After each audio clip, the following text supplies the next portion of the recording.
नमस्कार। पंडित श्रीराम शर्मा आचार्येर मूल हिंदी साहित्य विज्ञान धर्म का विरोधी नहीं हो सकता থেকে পাওয়া গভীর জ্ঞানের উপর ভিত্তি করে তৈরি এই বিশেষ পর্বে আপনাদের সবাইকে স্বাগত। দেখুন, আমাদের এই আধুনিক জগতে অনেকেই মনে করেন যে বিজ্ঞান আর ধর্ম এই দুটো শক্তিশালী পথের মধ্যে যে কোনো একটাকে বেছে নিতেই হবে। কিন্তু একবার ভেবে দেখুন তো, একটা পথ কি সত্যি অন্যটাকে বাতিল করে দেয়? এটা কি আদৌ সত্যি? এই আলোচনাটা ঠিক এই বিষয়টা নিয়েই। আমরা দেখব যে এই যে বেছে নেওয়ার ধারণাটা, এটা আসলে একটা ভুল পছন্দ।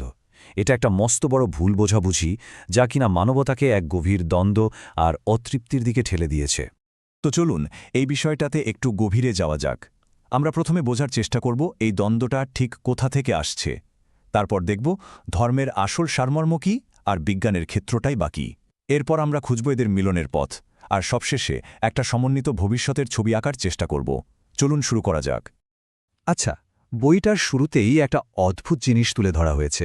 ভাবুন তো, আমাদের চারপাশে সুখী হওয়ার জন্য সব রকম জিনিসপত্র থাকার সত্ত্বেও মানুষ কেন এত দুঃখ আর অতৃপ্তিতে ঘেরা? এর কারণ হিসেবে বলা হচ্ছে, আমরা একটা স্বাভাবিক আর সহজ জীবনযাপন ছেড়ে দিয়েছি, আর সেখান থেকেই এই সমস্যার শুরু। আর এই যে স্বাভাবিক জীবনযাপন, বইটিতে একেই বলা হচ্ছে ধর্ম। আর ঠিক এর উল্টোটা, অর্থাৎ যে পথে জটিলতা আর দুঃখ রয়েছে, সেটাই হলো অধর্ম। মানে আমাদের কষ্টগুলোর মূল কারণ কিন্তু আমরা নিজেরাই তৈরি করেছি। তাহলে প্রশ্নটা হলো, এই ধর্ম জিনিসটা আসলে কি? এটা নিয়ে কিন্তু আমাদের মধ্যে অনেক ভুল ধারণা প্রচলিত আছে। চলুন দেখি বড় বড় চিন্তাবিদরা এই বিষয়টাকে কিভাবে ব্যাখ্যা করেছেন। যেমন ধরুন, সেন্ট অগাস্টিনের মতে ধর্ম আর কিছুই নয়, অন্য মানুষের প্রতি মানুষের কর্তব্যের ঘোষণাই হলো ধর্ম। মানে এটা আসলে একে অপরের প্রতি আমাদের দায়িত্ববোধ, একটা সামাজিক আর নৈতিক পরিকাঠামো। আবার ম্যাক্স মুলার তার বই an introduction to the science of রিলিজনে বলেছেন, ধর্ম হল অন্তরের বিবেকের ডাক। তার মতে এর ভিত্তিটা হল অতীন্দ্রিয়, মানে যা সাধারণ তর্কবুদ্ধির বাইরে। এক দিব্য চেতনা আমাদের ধর্মীয় ভক্তি গ্রহণ করতে অনুপ্রাণিত করে। আর কোঁতের কাছে ধর্ম ছিল একটা শিল্প। কোন শিল্প?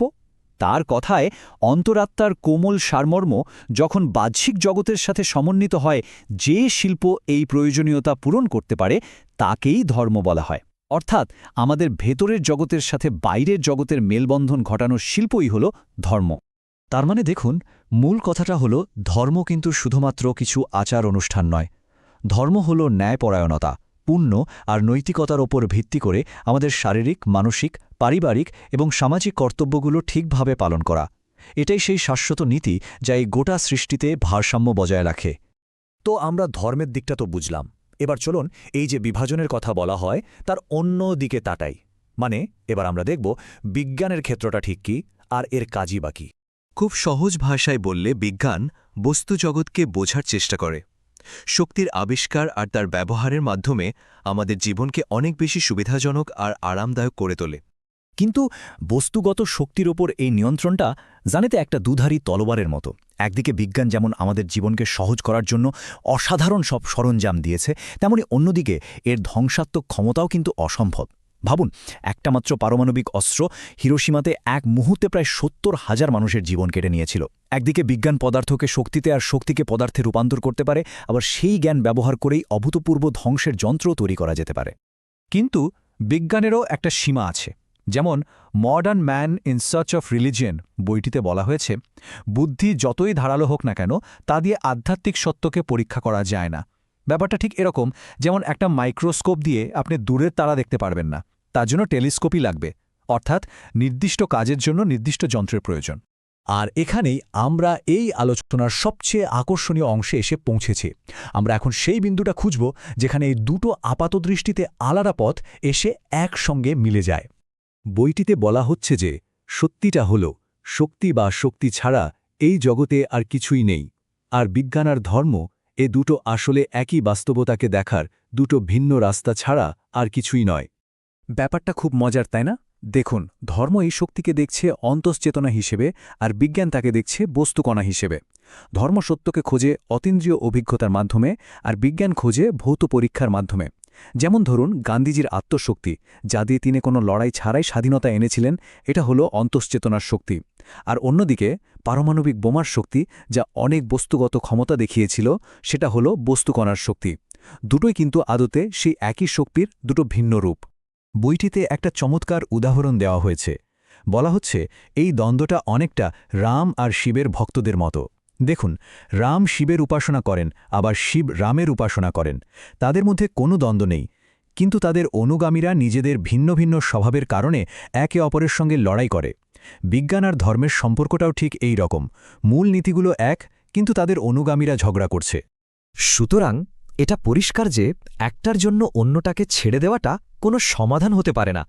ভবিষ্যতের জন্য আমাদের যে পথটা দরকার, সেখানে এই দুটোরই একটা সুন্দর সমন্বয় বা সংশ্লেষণ প্রয়োজন। কেন এই সমন্বয় প্রয়োজন?